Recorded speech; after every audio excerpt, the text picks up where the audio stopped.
дар маросими ифтитоҳи толори мазкур мушовири бахши ёрдамчии президенти ҷумҳурии Тоҷикистон оид ба масъалаҳои рушди иҷтимоӣ ва робита бо ҷомеа Масрур Абдуллозода намояндагони 26 кишвари дунё аз ҷумла аз кишварҳои Бруней, Ҳиндустон, Сингапур, Сербия, Филиппин ва дигар давлатҳо ҳамзамон доираи васеъи олимону пажӯҳишгарон ва кормандони мақомотҳои соҳавӣ иштирок намуданд. Дар тадбири мазкур қайд гардид ки шуруъ аз соли 2000 инҷониб бо ташаббусҳои сарвари давлат муҳтарам Эмомалӣ Раҳмон вобаста ба ҳалли масъалаҳои об аз ҷониби Ассамблеяи Генералии Созмони Милали Муттаҳид бо ҷонибдории аксарияти давлатҳои ҷаҳон 5 қарордоди муҳим қабул гардидааст. Аз ҷумла соли 2003 соли байналмилалии оби тоза, солҳои 2005 ва 2015 10-солаи байналмилалии амал об барои рушди устувор, соли 2013 соли байналмилалии ҳамкорӣ дар соҳаи об, солҳои 2018 ва 2028 10-солаи байналмилалии амал об барои рушди устувор ва соли 2025 соли байналмилалии ҳифзи пирахҳо.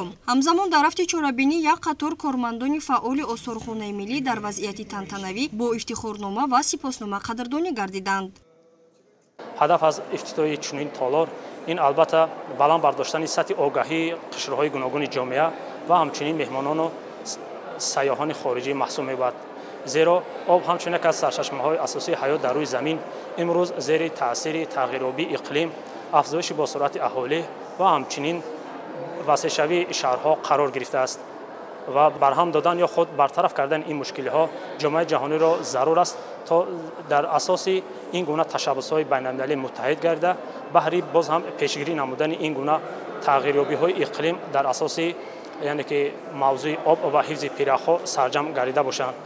Сипас намояндагон ба ифтитоҳи толори доимуамалкунандаи ташаббусҳои ҷаҳонии ҷумҳурии Тоҷикистон дар соҳаи об ва ҳифзи пирахҳо ҳусни оғоз бахшида аз толори мазкур дида намуданд. Воқеан ҳам дар натиҷаи талошҳои ҳукумати ҷумҳурии Тоҷикистон дар даврони соҳиби истиқлолӣ масъалаҳои марбут ба об дар сиёсати ҷаҳонӣ ҷойгоҳи муҳимро ишғол намуда, ташаббусҳои байналмилалӣ оид ба ҳалли масъалаҳои об ва пирахҳо аз ҷониби ҷомеаи ҷаҳонӣ дастгирӣ гардиданд, ки ин воқеан ҳам аз нуфузу эътибори ҷаҳонӣ доштаи кишвари маҳбуби мо шаҳодат медиҳад.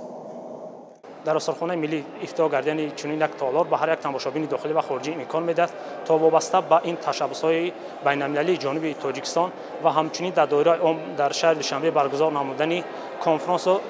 симпозиумҳои сатҳи байналмилалӣ ва минтақавӣ вобаста ба ҳалли масоили об ва ҳифзи пирахҳо маълумот гирифта дар ин самт баҳри боз ҳам таъсири мусбат расондан барои пешгирӣ намудан ва аз тағйирёбиҳои иқлим саҳми назараси худро гузошта бошанд. маҳз аз ҳамин хотир ҷомеаи байналмилалӣ сарвари давлат муҳтарам Эмомалӣ Раҳмонро ба ҳайси поягузори ҳама ташаббусу иқдомҳои байналмилалӣ дар соҳаи об эътироф кардааст.